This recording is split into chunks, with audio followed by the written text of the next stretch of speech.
Welcome to the Bodybuilding Banter podcast, your number one source of all things bodybuilding. Be sure to like and subscribe to stay up to date on future episodes. Now, here's your host, Leroy Rollins.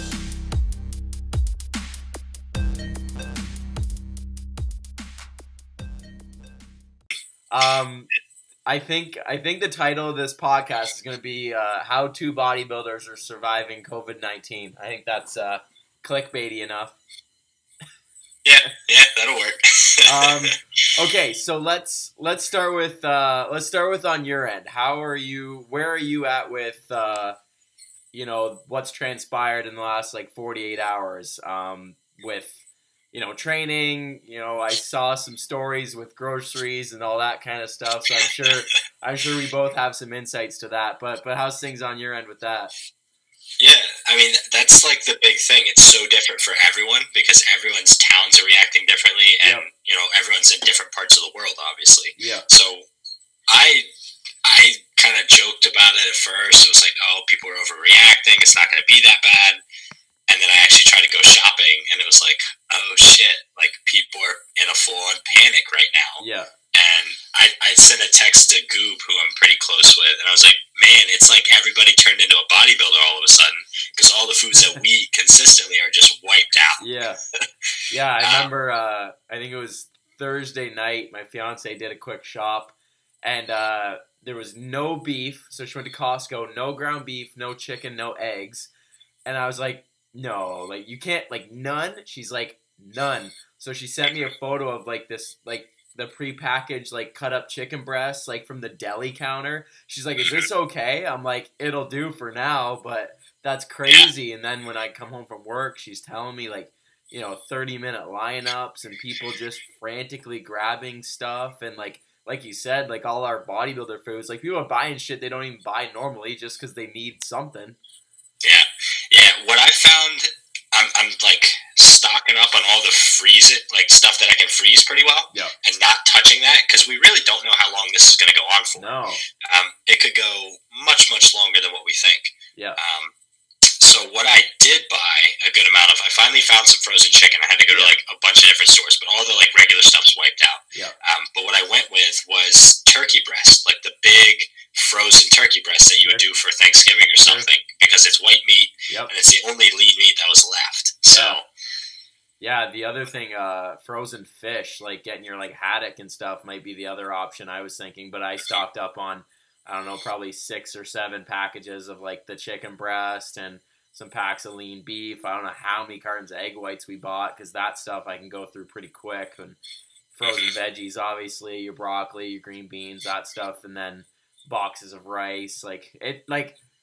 It's hard to comprehend that this is actually happening, We're of that generation where we really haven't dealt with this shit, even my parents are I don't remember anything like this ever, really.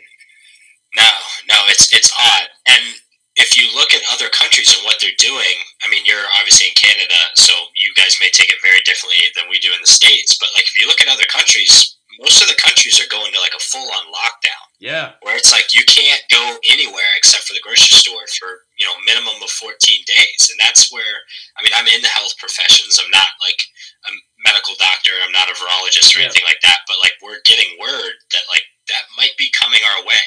Yeah. So it's kind of scary. Yeah. I read an article that was something that they're really considering, for Ontario, for here, taking 2 weeks. And it's only, like you said, grocery stores. And I think it was pharmacies was the other one that would stay open. Yeah. Those were the only two. And it's really hard to think that, all of us, Wednesday morning, they're going to be you know what, shut everything down. That really could happen. Yeah. Well, the other thing is the whole, salary aspect. I mean, my wife works on the school schedule. The schools are shut down, so she's not working. Oh, that's right. That's right. Yeah, and I work in an outpatient physical therapy clinic. Well, we mainly deal with geriatric population. So if they're not coming to the clinic, it's one of these things where I don't know what's going to happen. It'll be interesting to see. The gym that I used to work at before my fiance and I had moved last year, they had posted that they're shutting down for the next 2 weeks. And that was the same thing. If you didn't have clients, you weren't getting paid, right? So if you trained 30 hours a week, you got paid those 30 hours. If you train 25, you got paid those 25, and all, so on and so on. If you're working 0, that's not looking good for the pocketbook, right? And I don't know, like, my fiance and I just had dinner, and we were just talking about that, like, the impact that these kind of blanket decisions have on just, like, okay, shut all the businesses down. Okay, slow down for a minute, like, what about the people that can't afford childcare or can't afford, this and that, like, you know what I mean? Like, you and I were able to go buy our groceries that we needed, and you or I were able to go buy for, like, the next 3 weeks because that's what we're able to do. But, like, not many people probably have that luxury, right? And that's super scary. I guess call me an optimist, but I have faith if it gets to that point, the government has to understand that there are people in that situation, and they're going to have to do something about it, whether they mandate that the people pay their salary regardless if they're not working or what. Yep. The job that my wife used to have up in New York, it was a charter school, and all their hourly employees, they're shut down for 2 weeks. They're going to continue to pay them as if they were working because they know they're in that situation. Yep. So I'm hoping that that's the situation that we're going to see, and it's not going to be like a free-for-all, just if you have the money, good. Yeah. But you never know. I know, I think it was like Italy or something like that. Like they like put a pause on everybody's mortgages and stuff because people just can't afford to pay it, right? Which is like super good. I'm glad they did that, Yeah.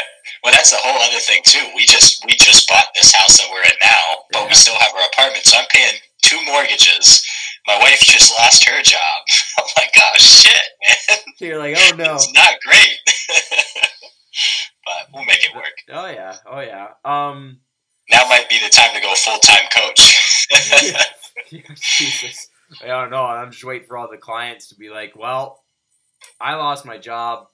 I can't afford to pay you. I'm like, well, shit. That's the thing. Yeah, if people aren't training or can't train as ideal, it's going to be interesting to see how this changes too. Yeah. So let's jump into that now. So obviously, I know from where you are and in comparison to where I am, a lot of shows are up in the air.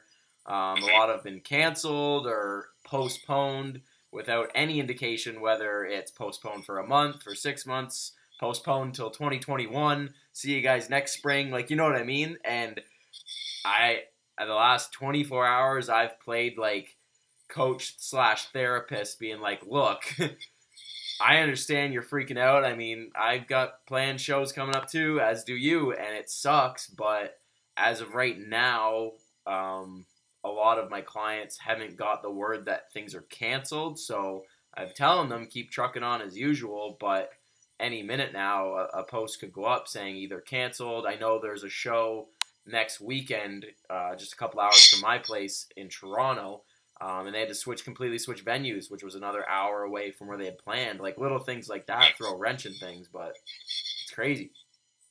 Yeah, I'm pretty much telling my clients just keep your knees bent. Luckily, most of my actual competitors aren't until the fall, so good. A lot of like September shows and stuff like that. I do have one powerlifter who I'm training who's supposed to compete in 4 weeks, and I just straight up told her, I'm like, we're going to continue the taper, but I don't see that happening. Yeah. So I've seen a bunch of different scenarios too. Like I know, like, so you have some shows being canceled completely, some being postponed, some saying no spectators, just athletes, coaches, officials, which I think is probably a more likely approach that people will take. I've had some people come to me and say, well, what about everybody backstage? Like, you could still transmit it. I'm like, yeah, but if you have 40 athletes versus 300 spectators, at least you're limiting it, a lot. And I would be, if I was running a show, I would be very proactive. And like, when athletes are coming in for registration and stuff, be like, have you traveled? Have you been sick at all? Like, we need you to be really honest right now. I know you want to compete, but you got to understand the severity of this. So I'm hoping that that's kind of the approach they take, but you never know. It's all going to come from up the chain, that's for sure.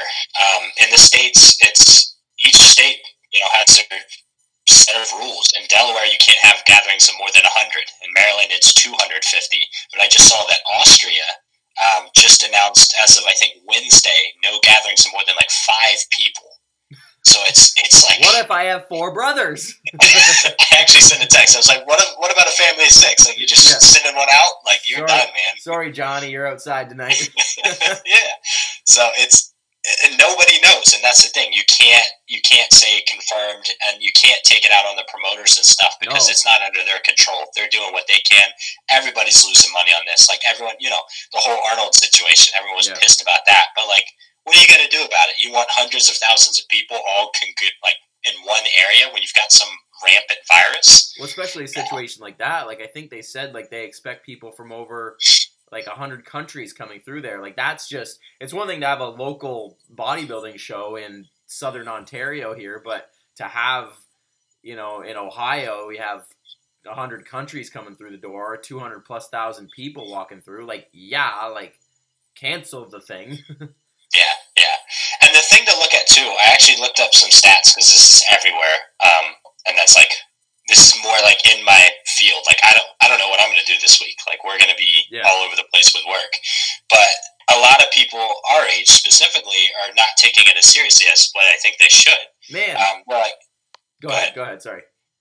No, I was just going to say, like, everyone's like, it's the mortalities for this population of people. It's not going to affect me, blah, blah, blah. But, like, you got to take some onus. Like, if you're going out and putting yourself in situations where you may contract it even as a carrier and it's going to present like a cold for you, how many other people are you interacting with where, like, people could die because of your actions? 100%. You got to, like, own up to that a little bit. And that's, like, I'm taking it very seriously myself. Because, like I said, my population of people that I treat in the clinic is very at risk. Yeah. So everything I do, like, my gyms are still open. I've decided as of this week going forward, until there's a big announcement, I'm not going to go back to that gym, and I'm going to train with what I have and what some friends have at their houses. So I'm going to bounce around to a bunch of people's houses. No, that's just because that's my ethical code. I'm not going to put someone's life in danger just because I want to go get a pump. Yeah. Like, there's more important things in life. Yeah. And coming back to the stats part of that, everyone wants to cite this, 50+ age group. The data they were looking at with that was coming out of, I want to make sure I get this right here before I say it. They were looking at Italy, and Italy was only testing their symptomatic population. So they were showing, the 50+ people with comorbidities and things like that. That's where all the cases were. Yep. But when you look at South Korea's data, they were testing everyone. Like, broad spectrum, if you had symptoms or if you didn't, 30% of their cases at one point were in people 20 to 29, and they were asymptomatic. So they're just carrier monkeys spreading this all over the place. Yeah. So that's where people have to really look at it. And that's the problem, right? Like, you take someone like you or I, young, healthy, active, our immune systems, we can probably carry the thing without not showing maybe many symptoms, or if we do get a little congested or whatever, like, oh, no big deal. But like you said, then you're spreading that. I might be fine, you might be fine, but the 4 people that get it from you or I might not, and then it's like, you did this, kind of. Like, they might have never ever interacted it if you didn't have it, right? Yeah. So you got to take some responsibility, and that's why they're going into, like, places like Italy and Austria now are going into these lockdowns because you have to limit it. And it's going to get everywhere if you don't. So I live in a university town, and right now, because it's when's what's the holiday? Irish. St. Paddy's Day. When's that? That's like soon, right? 17th, 2 more days. Man, thousands of people partying right now in downtown Kingston, where I'm from, and just like, there you go, there it is. That's the stewing pot for this thing locally, and it's right down from where I live. Like, God. Yeah, absolutely. Yeah, you look at any major city, you got to have all those people congregating there, and then what are they going to do? They're going to spread out, and then it's just all in these new places that never had cases before. Yeah, that's how it happens. No, exactly. So. Let's talk about gyms, because this is obviously in both our wheelhouse, and I've had so many people. What's going on with the gyms? Like, obviously, I'm in the industry locally and stuff like that. What's going on? What have you heard? What do you know? So the first question I got from somebody was, "What do you think is going to happen?" And I was honest in saying that I think your big chains, right? So up here, your Good Life, your Fit for Less, Planet Fitness. Those big corporate ones, just like with the shows where there's head honchos making the calls, they're going to be the ones that are going to just blanket shut it down. I know a bunch of local YMCAs have already said, because they have kids camps and everything like that, they're like, nope, that's it, we're closed. I go to like a private one, so it's not a chain, so it's just some, like the owner, who's not much older than you or I, making the call, being like, we're going to keep it open, we're going to close. And I was there on Friday, and I said, what are you doing? What do you think? Are you going to shut it down? He's like, right now, like, I'm gonna keep things going. Obviously, you know, put up warnings. If your symptoms are present, then stay home. Hand sanitizers everywhere and that kind of stuff. But what's it like down with you? Have a lot of places closed their doors? They haven't yet, but Delaware has been kind of isolated. Yep. It seemed like everywhere shut down around us, like Maryland, Pennsylvania, New Jersey, and then Delaware finally started getting cases. We didn't have a case confirmed until I think it was Wednesday of last week, and that was a professor at University of Delaware. Oh, wow. But as soon as that case was confirmed, everyone started, you know, kind of getting real about it. Yep. So the school shut down Friday. So I'm expecting to see probably this next week is when we're going to see these big changes. And I assume almost every gym around me is going to be shut. They're all not as much corporate, but they're like the bigger gyms. You don't have the mom and pop bodybuilding gym where there's like 50 members around here. It's all the bigger populations, and they can't break that mandate. So if there's a risk of having more than 100 people, they have to shut. So I didn't even think of that. I guess if it's a gathering, which you could qualify it as that, then they're gonna have to shut down regardless. But I was also thinking, like, at the like federal level, the government, if they say like whether it's the big chain gyms that shut down and the small gyms stay open, if the government says, which has happened in Quebec, just beside Ontario, saying no gyms, no facilities at all, whether you're 100 members, 600 members, 10 members, nope, nothing. Yeah. The good thing is, and it'll be interesting to see how this plays out. A lot of the communities where I am, because I'm in kind of a retirement and resort community, they're in these big gated communities that have their own fitness facilities. So it'll be interesting to see if they keep those open. Yeah. Because those are, you know, they're small. You know what they're like. They're like a hotel gym almost. Yeah. Like the one that I live at, we've got a treadmill and luckily dumbbells that go up to 50. So I can have a little bit of fun with that. Yeah. But, and then I have some dumbbells and shit in my house too. But it'll be interesting to see if they allow us to use those type of amenities or if they close them as well. Yeah, it'd be interesting just to kind of see, like, you know, if they know that only 4 or 5 of you use them, then maybe they'll keep it open. But if they know if, you know, 50 or 60 of you use it, and at any given time it could be a larger percentage of people using the space, then it might be hit or miss. We're actually moving to a new place in January, and it's got a pretty decked out facility there. So we were just talking about that, being shit, we could have, if we'd have lived there, we wouldn't have had this stress. But yeah, it's funny when stuff started closing down. My first reaction, there's a couple pieces of equipment that I've been wanting to buy from a dude nearby, and I texted my wife. I was like, I gotta do it. I gotta buy it. Like, shit's gonna close. Yeah. Financially, we didn't do it, but I was like, that was my first instinct. Was like, home gym. I'm building it right now. Like, this is it. I already said, like, same thing. I sent a text and I was like, I need like a couple dumbbells. We have like a few random things around the house, like some bands and stuff. But I was literally like, this week I'll go over to like the local like fitness place and just get like, 20s for lateral raises. And then, like, some bands that you can do basically everything else. And I'll be fine. I'll figure it out. I'll just do split squats and 3-minute sets of lunges with wall sits, superset. I don't know. I got a treadmill behind me in the office. We'll get it done. I was going to take it to the stream. I was ironing up a squat rack with some barbells, Olympic weights, everything. I was going, like, full-fledged. You're like, get rid of the bed, honey. I'm putting a squat rack in. Well, we got a garage, and our driveway is a 2-car driveway. And so the garage is storage, and I was like, we're converting it. Like, put me a squat rack in there, deadlift platform. It's my goal. We're getting it done. But let's go hypothetical, so we can give some real information to help people. You're stuck at home. You've got some bands.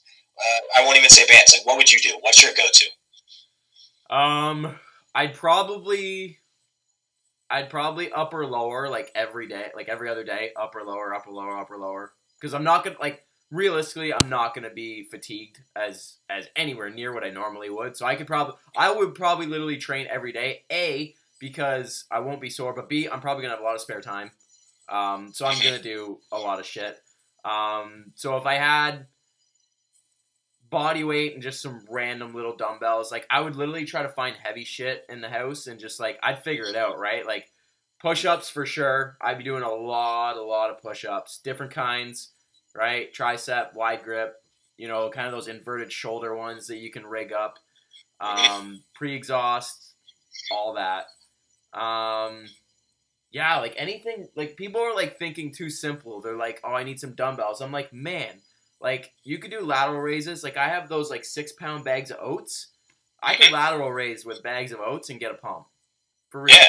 Well, Jeff Alberts posted that picture on his Instagram with him holding that water jug when he was on vacation and prep. I mean, you can get creative with stuff. Yeah. Like, set up chairs and do some dips on the chairs and, like, incline, decline push-ups on chairs and stuff like that. It does take a little creativity, and I think we're in a better place to be creative because we kind of know the biomechanics a little bit better. Yeah. But yeah, it'll be interesting. I just shared a post actually from Shelby Starnes. So I'll read the whole thing. So it says, if you're forced to train from home, I highly recommend picking up a few different exercise bands to train with. Amazon carries, Elite FTS, blah, blah, blah. So hamstrings and glutes, you got banded good mornings. Bulgarian split squats you can do with body weight, or you can throw the band over your shoulder, or you can hold something. For quads, you got goblet squats, split squats again, you got wall sits. For back, you've got so many different kinds of rows, which again, you don't need equipment for. Like, I could row a laundry basket full of wet towels and it would be resistance, right? Like, that's the thing everybody needs to think about. You just need resistance. Where that comes from, legit doesn't matter. Right? Like, I'll row my dog. I'll figure it out. I told my fiance, I was like, get on my back. I'll do squats. I'll figure it out. So back, rows and stuff. Chest, like I said before, all kinds of push-ups, like different kinds of flies. Like, you can rig that up so easily. And, like, you can make a bench just by leaning up against your couch. Like, you could literally incline yourself so easily and decline, just lay off the edge of the couch. Shoulders, lateral raises, upright rows. Arms, obviously any kind of bending your elbow is either going to be buy or try. So you can figure it out. The other thing too, like those things in your doorway, like those pull-up things, shit like that, like it's an easy fix. It'll work. Yeah, that's what I've been telling some of my clients. Some of them had stuff already, but I said, you know, if you have the money, if you're in a position, which most people, if they're paying an online personal coach, they have a little bit of extra spending money. Buy a good pull-up bar, buy a good set of bands, like not the cheapo ones where you can put like all of them together and have no resistance. Yeah. And like get creative. Like start looking into like some body weight workouts. Like I'm putting together some for some people. And then the final thing I would do, and I've done this before with just my physical therapy background, but is like blood flow restriction training. Yeah, I have. It's like fantastic for this. This is what it's meant for, you know? This is all a scam by the people with BFR bands trying to get us all jacked to buy those bands. You're right. Yeah. I have a set. I mean, and you want to talk about lateral raises. Do lateral raises just holding on to nothing with a BFR band and see what kind of burn you get. So all your split squats, your air squats, your lunges, throw a band on. You don't even need weight. If you do have dumbbells, that makes it so much even better. Yep. And you can, everyone, you know, so you think about a blood flow restriction band, it's normally people do curls with them, people do triceps with them, but there is some research too about the proximal effect of it. The idea being that it fatigues out the distal muscle so much more, meaning like your bicep or tricep, that you have to rely on the chest. So start cranking out some push-ups with a little bit of weight on your back with a blood flow restriction band on, and you're going to feel it everywhere. Yeah, and I think just being creative with things too, right? Like if you're so used to, you know, obviously, and for you and I, we're definitely more knowledgeable about this kind of stuff, but if someone's always doing 3 sets of 10, then this is your time to get real creative with like 5 sets of 20 with iso holds and supersets and rest pause. Like, you know, everybody's like super concerned that they're just like their gains are gone. Like if you're 14 days isolation, that they're just going to shrivel up and go into nothing. And I've told all my clients that are competing, because a lot of them are a little bit younger, so they're either in like college or maybe they're at placement or whatever. Like if you have 2 weeks of no obligations, like you better be like in unreal shape by the end of these 2 weeks, and your posing better be perfect, because you could literally practice couple quarter turns every hour just to kill time and help you reach your goal, right? Yeah, shit. I mean, you could do 1,000 push-ups a day in that time. You've got literally nothing else to do. Do push-ups while watching TV. I don't care. I just figured it out. We're going to do Rich Piana's 8-hour arm workout every day. There you go. I'd love to see that. Please record that. Man, I'll do that. I'll do that for the vlog. Yeah. But no, it's just a little creativity. You're going to have to increase your volume because intensity's down. Yep. You might have to add in some special techniques like your rest pauses you were talking about, increase holds, increase the eccentric, time under tension, and like working negatives and stuff like that. I'm thinking of like, so if I've got some dumbbells or even just something heavy to hold on to, doing some floor press, supersetting it with some like real long eccentric floor flies. That way you can get something heavier up and then really control it all the way down because you don't have anything behind you. There's no risk of injury because you're coming right down to the floor. Yep. You can overload things pretty well. No, 100%. Like, and that's hopefully this podcast enlightens a few people and just like relax. Like, there's much worse things to worry about than, you know, your muscularity. There's people that are really going to be struggling financially and all that kind of stuff. Family members could be sick. That's more important, right? And it's just perspective, right? Perspective. Nothing was ever made or destroyed in 2 weeks. I mean, you got how long have they been training? And there's 2 weeks in the grand scheme of things is nothing. So if you're not in some crazy, dramatic like deficit, you're going to be okay. I feel like if the people are in like a really, really, really tight deficit right now, it might be better to kind of push up the calories a little bit just because you don't have the stimulus. But that's all going to be individual, case by case specific there. And luckily, most of my clients aren't that deep into a deficit.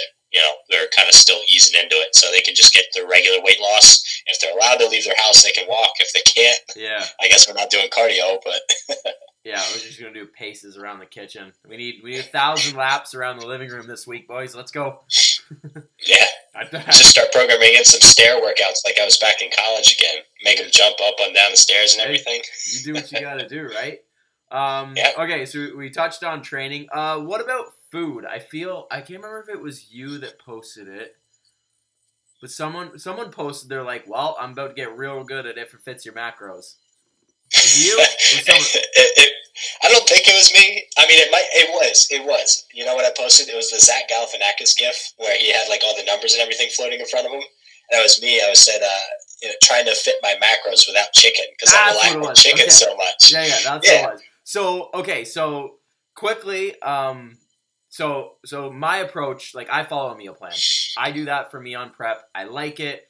It's convenient. I don't stress. Like the last thing I want to do on prep is try to like fit everything into my Fitness Pal, and that's just me. But with that being said, my first prep I did by myself. I did if it fits your macros, and it worked. And I have clients that do it now, and it works. So let's just kind of quickly talk about that because I think people are really freaking out. Like, not going to lie, I had a bit of a panic attack when there was no chicken, no beef, and no eggs. But in reality, it's not the end of the world. Mm-hmm. So I kind of do like an intermediate approach. My first 2 or 3, I forget how many. The first couple preps I did a very strict meal plan and I was prepping myself. Then I joined in with Brett and we're doing a meal plan now. He's not giving it to me, but he just wants me to be a little bit more regimented so that we know the sodium's even and we're not seeing some of these fluctuations. But what I do is I know what I'm going to eat but I don't like pre-cook everything because most of my meals, because of my work, I can't really sit and eat too long. So it's like quick things, like a lot of shakes that I've pre-made, and just like simple stuff. And then I'll have like one big sit-down meal for my dinner when I'm home and relaxing. But like my breakfast is like protein milk with cereal or like a banana with a protein shake or something that I can like kind of eat on the go. But there's definitely a difference in if it fits your macros, just trying to like throw shit into the app versus knowing basic ideas of meals and then audibling your snacks and things like that, depending on what you want. And that's what I'll do. I know I'm eating the same breakfast, the same lunch all week. I know what I'm going to eat for dinner. And I've got those planned out because that's my like pre-workout, my post-workout meal, all that kind of stuff. And then I've probably got about 800 calories worth of snacks that if I run out of rice cakes or I don't want to eat rice cakes one day or something like that, I'll like find something else I have in my pantry. And that's where it still, if it fits your macros, but you have a plan. Yeah. And that's really what it comes down to, especially now, is to have some guideline or some plan, and you're going to be okay. Yeah, I think I agree wholeheartedly. Like, I think the FNC Macros has graduated, I think, since it first came out. I definitely remember the days of people, like, backloading their carbs to the end of the day and just trying to fit in a bunch of shit while watching TV at the end of the day. That wasn't the point of it. It was more, like you said, like for that situation and that style of eating where it's okay, like you still have a plan. And like, when I have like Gen Pop clients, like, okay, here's like a sample, like meal plan. I don't want to call it that, but here's like a sample that you can use as a template. These are your macros. These are why they're this. But at the end of the day, I want you to just eat healthy and just have an understanding of like what's going into your stomach and how that all works, right? So when it comes to like eating right now, like if you're not used to having the flexibility, right? Like if someone like myself, right? If I just eat the same thing all day, every day, because that's what I do, it can still be done. It just needs to be done intelligently, right? Like I still will habitually eat very similarly than I normally do. It's just food choices might be a little bit different. Yeah, and you might just have to change proportion sizes of things, because I mean, you're basing your things off of what the main macronutrient is. I mean, so you have a heavy carb source. If you run out of that carb source, I'm sure you can find another carb source. It just might be slightly different fat content or protein content, where you just have to adjust whatever else is in the meal. Yeah, it's not a time to panic for the food. I mean, you're not going to get fat if you stop eating tilapia. It's protein is protein. No, 100%. And it's just, I think it's scary because it's gonna be a change, right? Which is obviously freaky no matter what that change is. But I think just the different style of it all can be a little intimidating, especially like I have competitors right now who are 5 weeks out. And that's scary, right? I'm at 11 weeks out, and I'm kind of freaky, but like they're 5 weeks out, and it's crunch time, that's right? Tough. Yeah, like as much as we want to be accurate with things, it could be a little more challenging than we're used to, but that just takes a little bit more effort on their part, and my part to just make sure we have food sources that work with you and don't cause anything digestive wise, or, you mentioned earlier, like sodium levels. Obviously, if you have different food sources, that stuff can all be impacted. So it just takes a little bit more attention on both ends, but it can be done. People have been through this stuff before. It can be done. Yep. Totally agree. I've got bulk amounts of whey protein, so there may come a point where I'm just drinking shakes all day long. bro, I manage a supplement shop full time. If I get stuck somewhere, I hope it's there, because I got bars and powder to get me through. Yep.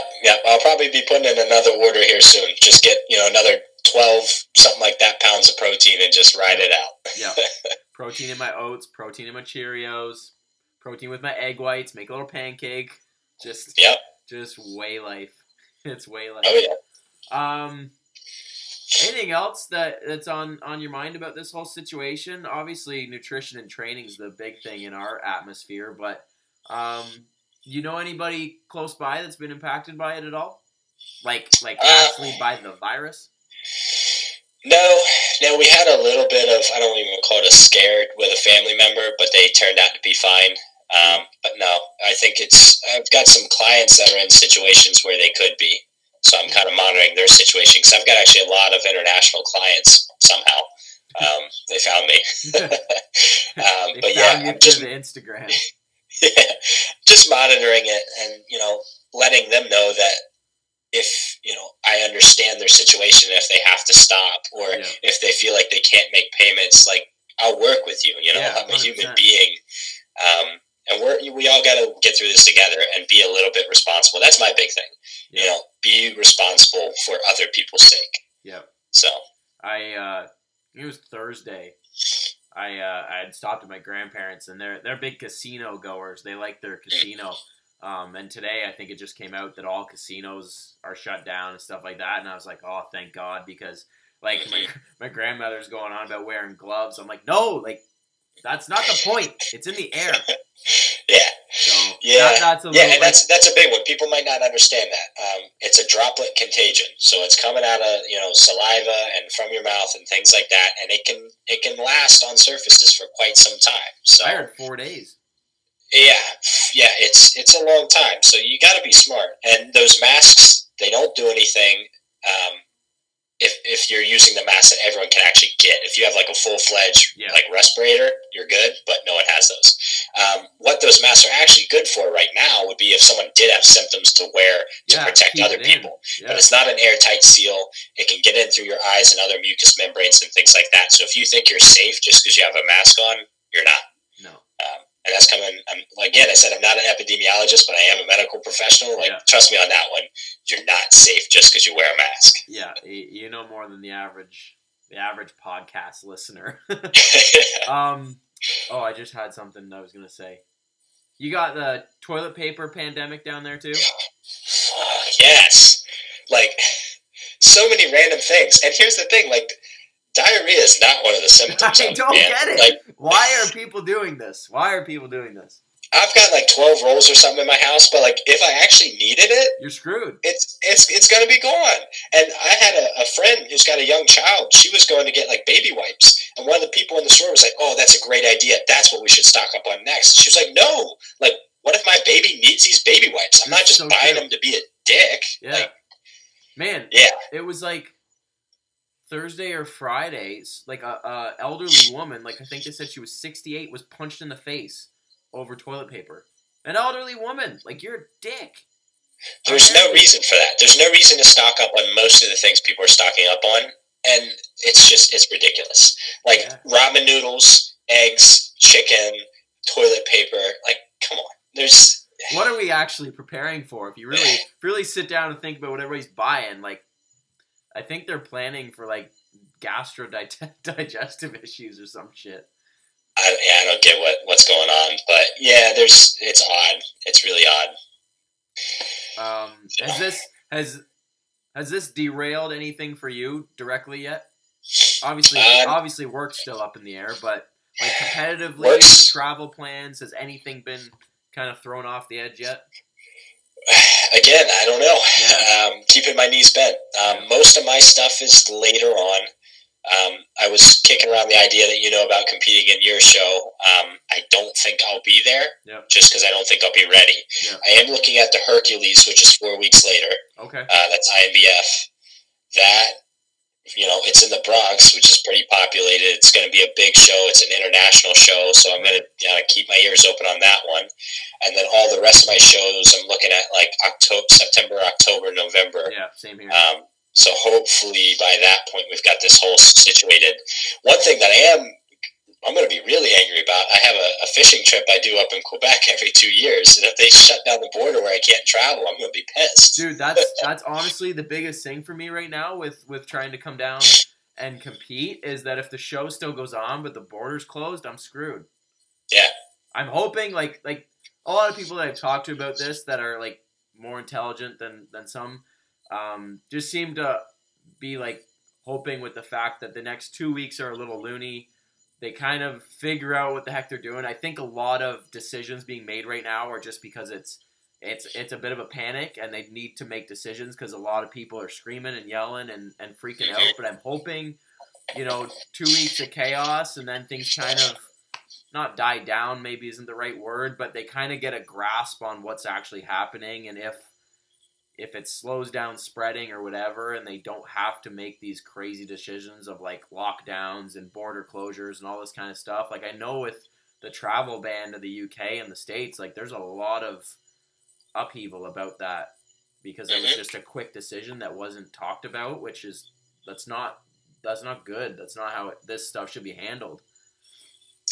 I was reading a lot about, so Dr. I'm going to pronounce his name wrong, Fauci, who's like the director of the National Institute for Allergy and Infectious Disease down here. He's one of like the head guys right now for coronavirus. Yep. He had a quote that I kind of liked and I think is relevant here. He said, "I think we should be overly aggressive and then be criticized for overreacting." And that the reason we keep saying that 2 weeks is only going to happen if we're on top of our shit and we don't let it get out of control. Because if we let it get out of control, look how long China's been dealing with it. Their numbers are down now, but it took them so long to get it under control, and then it took them going almost into a military state to really control it. Yeah. So I've seen just like hearsay coming from down our pipeline from our clinic, 2 weeks to a month if we get things under control now, but worst case scenario dealing with things until like June and July if it kind of gets rampant and out of control. All these. So again, I mean, that's a huge time span of just throw a dart. We don't know. Yeah. It's scary, kind of. Yeah.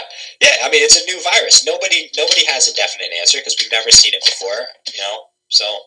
Yeah, someone shared this thing. They're like, "Oh, a cure or whatever's already been like developed, or it's in development, and all this kind of stuff." But then, like, I was going through all the comments that people were saying. They're like, "Yeah, but then they got to go through human testing, clinical trials. Like, you don't just get a cure and start shipping it out. Like, stuff like this takes a long time to get situated. If they do have a cure for this disease, like, it's not just like."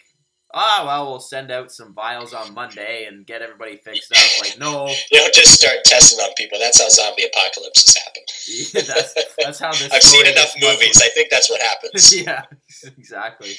All right, man. Well, I think that's probably enough for one night about coronaviruses and stuff. Obviously, a little different subject matter, people, but I think it's something that I think should be talked about in a little bit more open platform because from what I've seen online, and you can probably vouch for this as well, it's a lot of just like hard anger, frustration, fear.